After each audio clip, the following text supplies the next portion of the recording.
சாவே உன் வெற்றி எங்கே? சாவே உன் கொடுக்கை எங்கே?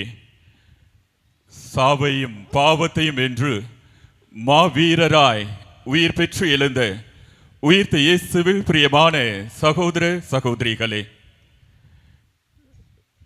இன்றைக்கு காலையிலிருந்தே ஹாப்பி ஈஸ்டர் என்ற செய்தி வந்து கொண்டே இருக்கிறது. நீங்களும் எல்லோருக்கும் ஹாப்பி ஈஸ்டர் என்று அனுப்பியிருப்பீர்கள். சில பேர் பூசையில் கூட அனுப்பிக்கிட்டே இருப்பாங்க. சில பேர் நாளை முழுவதும் happy Easter happy Easter happy Easter என்ற இந்த வார்த்தை வந்தது இடைப்பட்ட காலத்தில் தான். அன்பார்ந்தவர்களே, தொடக்கத்திலே ஆண்டவர் இயேசுடைய உயிர்ப்பை சாட்சியமாக பெற்றவர்கள் எப்படி இந்த உயிர்ப்பின் பெருவிழா வாழ்த்துக்களை பரிமாறிக்கொண்டார்கள் தெரியுமா? ஒருவரை ஒருவர் சந்திக்கிற போது ஆண்டவர் இயேசு உயிர்த்தெழுந்தார் அல்லேலூயா என்று ஒருவர் சொல்லுகிற போது அதை கேட்கின்ற அடுத்தவர் சொல்லுவாரா, ஆம், ஆண்டவர் இயேசு உண்மையிலேயே உயிருடன் எழுப்பப்பட்டார் அல்லேலூயா என்று சொல்லுவார்களா? எவ்வளவு அர்த்தம் நிறைந்த வார்த்தைகள் பாருங்கள். ஹாப்பி ஈஸ்டர் என்று சொல்லுவதற்கு பதிலாக ஆண்டவர் இயேசு உயிர்த்தெழுந்தார் அல்லேலூயா என்று சொல்லுகிற போது எந்த அளவிற்கு இன்னும் ஆழமாக அர்த்தத்தோடு திருவிழா வாழ்த்துக்களை பரிமாறிக்கொள்ளுகிறோம் பாருங்கள். 4வது நூற்றாண்டிலே வாழ்ந்த புனித அகுஸ்தினார் இப்படி சொல்லுவார், கிறிஸ்தவர்களே, நீங்கள் இறப்பின் மக்கள் அல்ல, உயிர்ப்பின் மக்கள். புனித வெள்ளியோடு உங்களுடைய வாழ்க்கையும் வழிபாடும் முடிவடைந்திருந்தால் நீங்கள் இறப்பின் மக்களாகவே இருந்திருப்பீர்கள். ஆனால் நீங்கள் இறப்பின் மக்கள் அல்ல, உயிர்ப்பின் மக்கள், உயிர்த்த ஆண்டவரின் மக்கள். அல்லேலூயா கீதம் பாடுங்கள் என்று சொல்லி 4வது நூற்றாண்டிலே அல்லேலூயா கீதம் பாடி இந்த உயிர்ப்பு பெருவிழாவை மகிழ்ச்சியோடு கொண்டாடுங்கள் என்று அழைப்பு தருகிறார். அன்பார்ந்தவர்களே, கடந்த 50 நாட்களாக இந்த அல்லேலூயா என்ற வார்த்தையை நாம் ஆலயத்திலே பயன்படுத்தவில்லை. ஒருவேளை நீங்கள் ஜெபிக்கிற போது உங்களுடைய வீடுகளிலே பயன்படுத்தி இருக்கலாம். தபக்காலத்தில் அல்லேலூயா என்ற வார்த்தையை நாம் பயன்படுத்துவதில்லை. இதோ இன்றைய நாளிலே உன்னதங்களிலே பாடி முடித்த பிறகு நாம் நற்செய்திக்கு முன்னதாக அல்லேலூயா என்ற அந்த கீதத்தை 50 நாட்களுக்கு பிறகு இந்த தவக்காலத்திலே 50 நாட்களுக்கு பிறகு பாடிய போது நம்முடைய உள்ளத்திலே ஒரு உணர்வு, ஒரு எழுச்சி, அல்லேலூயா என்று சொல்லி பிரைஸ் தி லார்ட், ஆண்டவரே நீர் எங்களுக்காக உயிர்த்தீர், உம்மை போற்றுகிறோம், உமக்கே புகழ் என்று சொல்லி மகிழ்ச்சியோடு அல்லேலூயா கீதத்தை பாடுகிறோம். அன்பார்ந்தவர்களே, இது போன்று நள்ளிரவு திருப்பலி, எத்தனை திருப்பலி கொண்டாடுகிறோம் ஒரு ஆண்டுக்கு? கிறிஸ்துமஸ் அன்னைக்கு, புது வருஷத்து அன்னைக்கு, இன்னைக்கு. பூசைக்கு வரத்துக்கு முன்னால கஷ்டமா இருக்கும், கிளம்புறதுக்கு போது ரொம்ப கஷ்டமா இருக்கும். நைட்டு பூசை வச்சு எப்படிதான் முழிச்சிட்டு நம்ம பூசை பார்க்க போறோமோ, அது சின்ன பிள்ளைகளை வைத்துக்கொண்டு கஷ்டப்படுவோம். ஆனா இங்கு வந்த பிறகு நம்முடைய உணர்வுகள் மாறி விடுகின்றன. 3 முறை திருவிழிப்பு திருப்பலியை நாம் ஒவ்வொரு ஆண்டும் கொண்டாடுகிறோம். இந்த 3லும் மிக மிக முக்கியமானது இந்த உயிர்ப்பு திருவிழா திருப்பலி. இன்று நாம் கொண்டாடுகிறோமே, இன்று நாம் விழித்திருக்கிறோமே, இந்த விழிப்பு மிக மிக முக்கியமானது. ஏனென்றால் ஆண்டவர் இயேசு உயிர்த்தெழவில்லை என்றால் ஆண்டவர் இயேசுவினுடைய பிறப்பை கொண்டாடி இருக்க மாட்டோம். ஆண்டவர் இயேசு உயிர்த்தெழவில்லை என்றால் உண்மையிலேயே ஜனவரி மாதம் 1 தேதியை, புத்தாண்டின் 1 தேதியை அன்னை மரியா கடவுளின் தாய் என்று சொல்லி நாம் பறைச்சாற்றி கொண்டாடி இருக்க மாட்டோம். பவுல் அடியார் கொரிந்தியருக்கு எழுதிய 1 திருமுகம் 15வது அதிகாரம் 14வது இறைவசனத்திலே சொல்லுகிறார், ஆண்டவர் இயேசு உயிர்த்தெழவில்லை என்றால் நாங்கள் பறைசாற்றிய நற்செய்தியும் நீங்கள் கொண்டிருக்கிற நம்பிக்கையும் பொருள் அற்றதாக போயிருக்கும். கடவுளை குறித்து நாங்கள் பொய் சான்று சொன்னவர்களாக மாறியிருப்போம். எவ்வளவு தெளிவாக சொல்லுகிறார் பாருங்கள். ஆண்டவர் இயேசு உயிர்த்தெழுந்ததால் நமக்கு நம்பிக்கை கிடைத்தது. அவர்கள் பறைச்சாற்றிய நற்செய்தி உண்மை என்று புலப்பட்டது. ஆம் அன்பார்ந்தவர்களே, ஆண்டவர் இயேசுவின் உயிர்ப்பு தான் இந்த கிறிஸ்தவத்தின் அடித்தளம், ஆதார். ஆண்டவர் இயேசு உயிர் தெழுந்ததனால் தான் இதோ கிறிஸ்தவம் இந்த மண்ணிலே மலர்ந்து நிற்கிறது. எத்தனையோ கோடிக்கணக்கான மக்கள் ஆண்டவர் இயேசுவை நம்பி, ஆண்டவர் இயேசுவை விசுவசித்து, அவர் போதித்த அந்த போதனைகளை கடைபிடித்து தாங்கள் வாழ்வை பெற்றுக் கொள்ளுகிறார்கள், பிறருக்கும் வாழ்வை தந்து கொண்டிருக்கிறார்கள். அன்பார்ந்தவர்களே, ஆண்டவர் இயேசுவினுடைய உயிர்ப்பு பெருவிழா அருமையான ஒரு செய்தியை சொல்லுகிறது. நம்பிக்கையின் திருவிழா, புது வாழ்வை தருகிற திருவிழா இந்த உயிர்ப்பின் திருவிழா. இதோ திருப்பலிக்கு முன்னதாக புதிய நெருப்பை நாம் அர்ச்சித்தோம், புதிய ஒளியை ஏற்றி வைத்தோம். அதே போன்று புதிய தண்ணீரை மந்திரிக்க இருக்கிறோம். இன்றைய நற்செய்தியிலே வாசிக்க கேட்டோம், ஓய்வு நாளுக்கு பின் வாரத்தின் முதல் நாள் அந்த பெண்கள் ஆண்டவர் இயேசுவின் கல்லறைக்கு சென்றார்கள். ஆண்டவர் இயேசுவின் உயிர்ப்பை அவர்கள் அனுபவித்தார்கள் என்று சொல்லப்பட்டிருக்கும். எல்லாமே புதிது, புதிய நெருப்பு, புதிய ஒளி, புதிய தண்ணீர், புதிய வாரம். பழையன கழிந்தன, புதியன புகுந்தன என்று இந்த உயிர்ப்பின் திருவிழா நமக்கு சொல்லுகிறது. புது வாழ்வை தருகிற திருவிழா உயிர்ப்பின் திருவிழா. ஆண்டவர் இயேசு சொல்லுகிறார், பாவம் நான் அழித்து விட்டேன், சாவை நான் வென்று விட்டேன் என்று சொல்லுகிறார்.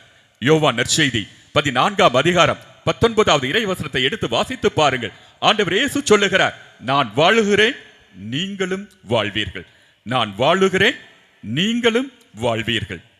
யோவான் நற்செய்தி 11வது அதிகாரம் 25வது இறை வசனத்திலே சொல்லுவார், உயிர் தெழுதலும் வாழ்வும் நானே, என்னில் விசுவாசம் கொள்பவர் இறப்பினும் வாழ்வார், என்னில் விசுவாசம் கொள்பவர் இறப்பினும் வாழ்வார் என்று சொல்லி புது வாழ்வை கொடுக்க வந்தேன் என்று ஆண்டவர் இயேசு கிறிஸ்து இன்று நமக்காக உயிர் தெழுந்திருக்கிறார். அன்பார்ந்தவர்களே, அமெரிக்காவிலே பேராயர் ஃபுல்டன் ஷீன் நியூயார்க் மற்றும் மான்செஸ்டர் என்ற 2 மறை மாவட்டங்களிலே பேராயராக இருந்தவர். அவர் தன்னுடைய வாழ்க்கையிலே நடந்த ஒரு உண்மை நிகழ்ச்சியை பதிவு செய்திருக்கிறார். ஒரு முறை அவர் தன்னுடைய மறை மாவட்டத்தில் இருக்கிற ஒரு வீட்டிற்கு செல்லுகிறார். அந்த வீட்டிலே தொழு நோயால் பாதிக்கப்பட்ட இளம்பெண், தொழு நோயால் பாதிக்கப்பட்டு கைகளும் கால்களும் அப்படியே அழுகி போய், அவருடைய உடலில் இருக்கிற தோல் எல்லாம் அழுகி போய் இருக்கிறது, ஏறக்குறைய சாவின் விளிம்பிலே இருக்கிறார். அவர் அந்த இளம்பெண்ணை சந்திக்க செல்லுகிற போது அந்த இளம்பெண் மகிழ்ச்சியோடு, வாருங்கள் பேராயரே என்று சொல்லி, நான் மகிழ்ச்சியோடு இருக்கிறேன் என்று சொல்லுகிறார். அந்த பேராயருக்கு தூக்கி வாரி போடுகிறது. இதோ தொழுநோய் இவளை அழித்துக் கொண்டிருக்கிறது, சாவின் விளிம்பிலே இருக்கிறாள், இந்த நேரத்திலும் வாருங்கள் பேராயரே என்று சொல்லி மகிழ்ச்சியோடு என்னை வரவேற்று நான் மகிழ்ச்சியோடு இருக்கிறேன் என்று சொல்லுகிறாளே என்று சொல்லி அந்த பெண்ணை பார்த்து கேட்டாரா, அம்மா நீ சீக்கிரமாக இறக்கப் போவது போல தெரிகிறது, எப்படி இவ்வளவு மகிழ்ச்சியாக இருக்கிறாய்? அப்பொழுது அந்த இளம்பெண் சிரித்துக் கொண்டே சொன்னாலாம், பேராயரே நான் இறப்பது நல்லது, நான் இறந்து புதிய உடலை பெற்றுக்கொள்வேன். இதோ இந்த அழுகி போன தோள்கள் மறைந்து போய்விடும், இதோ அழுகி கொண்டிருக்கிற என்னுடைய கைகளும் கால்களும் மறைந்து போய்விடும், புதிய தோளினை பெறுவேன், புதிய வாழ்க்கையினை பெறுவேன், ஆண்டவர் இயேசுவோடு நான் புதிய வாழ்க்கையை பெற்றிருப்பேன், அந்த நேரத்திற்காக ஆசை ஆசையாய் காத்து கொண்டிருக்கிறேன் என்று சொன்னாலாம். அன்பார்ந்தவர்களே, அந்த இளம்பெண்ணுடைய நம்பிக்கையை பாருங்கள். ஆண்டவர் இயேசுவோடு இருக்கிற போது எனக்கு புது வாழ்வு கிடைக்கும் என்று அவள் நம்பினால் நிச்சயமாக அந்த இளம்பெண் புது வாழ்வை பெற்றிருப்பாள். அன்பார்ந்தவர்களே, இதைத்தான் ஆண்டவர் இயேசுடைய உயிர்ப்பை சந்தித்த சீடர்களும் நமக்கு கற்றுத்தருகிறார்கள். கொரிந்தியருக்கு எழுதிய முதல் திருமுகம் 15வது அதிகாரம் 3 முதல் 7 வரை உள்ள இறை வசனங்களை எடுத்து வாசித்து பாருங்கள். பவுலடியார் ஒரு பட்டியலை கொடுக்கிறார். யாரெல்லாம் ஆண்டவர் இயேசு கிறிஸ்து உயிர்த்தெழுந்ததை அனுபவித்தார்கள், நேரிலே பார்த்தார்கள் என்று ஒரு பட்டியலை கொடுக்கிறார். முதலாவது பேதுரு, அதே போன்று 12 அப்போஸ்தலர்கள், அதே போன்று 500 சகோதர சகோதரிகள். வாரத்தின் முதல் நாள் இயேசுவின் கல்லறைக்கு சென்று அவரை சந்திக்க சென்ற பெண்கள் உட்பட 500 சகோதர சகோதரிகள். அதே போன்று திருத்தூதர்கள். யாக்கோப்பு கடைசியாக சொல்லுகிறார், பவுல் அடியாராகிய நானும் உயிர்த்த ஆண்டவரை சந்தித்தேன் என்று சொல்லுகிறார். அன்பார்ந்தவர்களே, இந்த சீடர்களுடைய, இந்த திருத்தூதர்களுடைய இந்த ஈஸ்டர் அனுபவத்தை, இந்த உயிர் தெழுதலின் அனுபவத்தை பாருங்கள். அவருடைய வாழ்க்கையை முற்றிலுமாக மாற்றி போட்டது. இதோ இன்றைய காலகட்டத்திலே கோடிக்கணக்கான மக்கள் உலகம் முழுவதும் ஆண்டவர் இயேசு கிறிஸ்துவை விசுவசித்து கிறிஸ்தவர்களாக வாழ்ந்து கொண்டிருக்கிறார்கள் என்றால் அதற்கு இவர்கள், பேதுரு, 12 அப்போஸ்தலர்கள், 500 சகோதர சகோதரிகள், யாக்கோப்பு, பவுல் அடியார், திருத்தூதர்கள், இவர்கள் ஆண்டவர் உயிர்த்த ஆண்டவர் இயேசுவை சந்தித்ததன் அனுபவம்.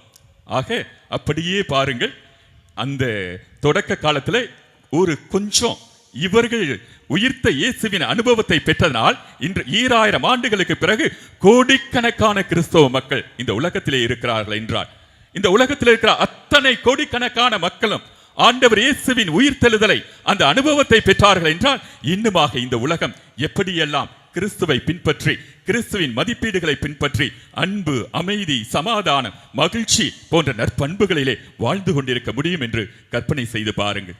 அன்பார்ந்தவர்களே, இறுதியாக இந்த செய்தியை தான் சொல்லுகிறேன். புது வாழ்வை பெற்றவர்கள், சீடர்கள் உட்பட அத்தனை பேரும் தங்களுடைய அனுபவத்தை, உயிர்த்த ஆண்டவரிடமிருந்து பெற்ற அனுபவத்தை பிறரோடு பகிர்ந்து அவர்கள் புது வாழ்வை பெற்றார்கள். மற்றவர்களும் புது வாழ்வை பெற்றுக்கொள்ள உதவி செய்தார்கள். ஒரு பங்குல கிராமத்திலிருந்து ஒரு இளைஞன் பங்கு தந்தையை சந்திக்க வருகிறான் அவனுடைய பெற்றோரோடு. விஷயம் இதுதான், அந்த இளைஞனுக்கு திருமணம் செய்ய ஏற்பாடு செய்திருக்கிறார்கள். அவங்க பெற்றோரும் பங்கு தந்தையை பார்த்து, என்னுடைய பையனுக்கு கல்யாணம் பண்றதுக்கு வந்திருக்கிறோம், என்ன செய்ய வேண்டும் என்று சொல்லுங்கள் என்று கேட்கிறார்கள். பங்கு தந்தையும் அந்த பங்கிலே இருக்கிற அந்த ஒழுங்குகளை எல்லாம் சொல்லிவிட்டு அந்த பையனை பார்த்து, அவன் பார்த்தா கொஞ்சம் படித்த பையன் மாதிரி இருக்கிறான், ஆனால் படிக்காத பையன் மாதிரி இருக்கிறான், கொஞ்சம் இரண்டும் கட்டான் நிலை, ஜெபம் தெரியுமா என்று சொல்லி அவனிடத்தில் விசாரிக்கிறார். அவனுக்கு பிதாசுதன் பரிசுத்தாவின் பேரால் கூட ஒழுங்கா போட தெரியல. இந்த பங்கு தந்தைக்கு கோபம் வருகிறது. உனக்கு திருமணம் செய்ய வேண்டும் என்று ஆசைப்படுகிறாய், நீ புது நன்மை கூட வாங்கின மாதிரி தெரியல, ஒரு ஜெபம் கூட தெரியலையே, நான் உனக்கு எப்படி திருமணம் என்ற அருள் அடையாளத்தை தருவது என்று கோபமாக சொல்லுகிறார். அப்போ இந்த இளைஞன் சொன்னானா, ஃபாதர், எனக்கு ஜெபம் தெரியாது, நான் சின்ன வயசுல கற்றுக்கொண்டேன், மறந்து போய்விட்டேன். ஏன் மறந்த தெரியுமா? நான் சின்ன வயசுல இந்த விபரம் தெரிந்ததிலிருந்தே பல்வேறு தீய பழக்க வழக்கங்களுக்கு அடிமையாகி போனேன், குடிக்கு அடிமையாகி போனேன், போதை பொருட்களுக்கு அடிமையாகி போனேன், என் பெற்றோருக்கு ஒருபோதும் கீழ்ப்படியவில்லை. இப்படி தீய வாழ்க்கை வாழ்ந்து கொண்டிருந்த நான் சரியாக 6 மாதத்திற்கு முன்னதாக நான் ஆண்டவர் இயேசுவால் தொடப்பட்டேன். ஆண்டவர் இயேசு என்னை தொட்டார், என்னுடைய புத்தி தெளிந்தது, நான் என்னுடைய குடி பழக்கத்தை விட்டுவிட்டேன், போதை பழக்கத்தை விட்டுவிட்டேன், என் பெற்றோருக்கு கீழ்ப்படியாமல் இருந்த அந்த நிலையிலிருந்து மாறி போனேன். இன்று என்னுடைய பெற்றோருக்கு கீழ்ப்படிந்து நல்ல இளைஞனாக இருந்து கொண்டிருக்கிறேன். இது ஆண்டவர் இயேசு என்னுடைய வாழ்க்கையிலே செய்த அதிசயம், அற்புதம் என்று அந்த இளைஞன் சொன்னானா.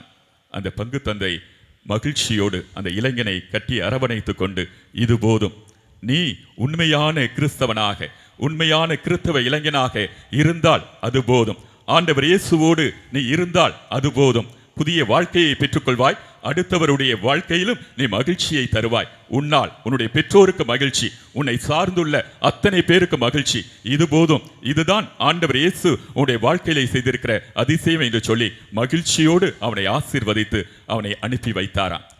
அன்பார்ந்தவர்களே, இதே போன்று ஆண்டவர் இயேசு உயிர் தெழுந்தார் என்ற நம்பிக்கையோடு இதோ இந்த நள்ளிரவு வேளையிலே ஜெபித்துக் கொண்டிருக்கிறோமே, நாம் அத்தனை பேருமே நம்மிடத்தில் இருக்கிற தீய பழக்க வழக்கங்களை, நம்மிடத்தில் இருக்கிற தீமைகளை, நம்மிடத்தில் இருக்கிற குற்றங்களை, நம்மிடத்தில் இருக்கிற அகங்காரத்தை, தற்பெருமையை, அடுத்தவர்களை கெடுக்க வேண்டும் என்ற அந்த சூழ்ச்சி நிறைந்த மனதை அத்தனையையும் நாம் மாற்றி போட்டால், எடுத்து போட்டுவிட்டால் நம்முடைய வாழ்க்கையில புது வாழ்க்கை.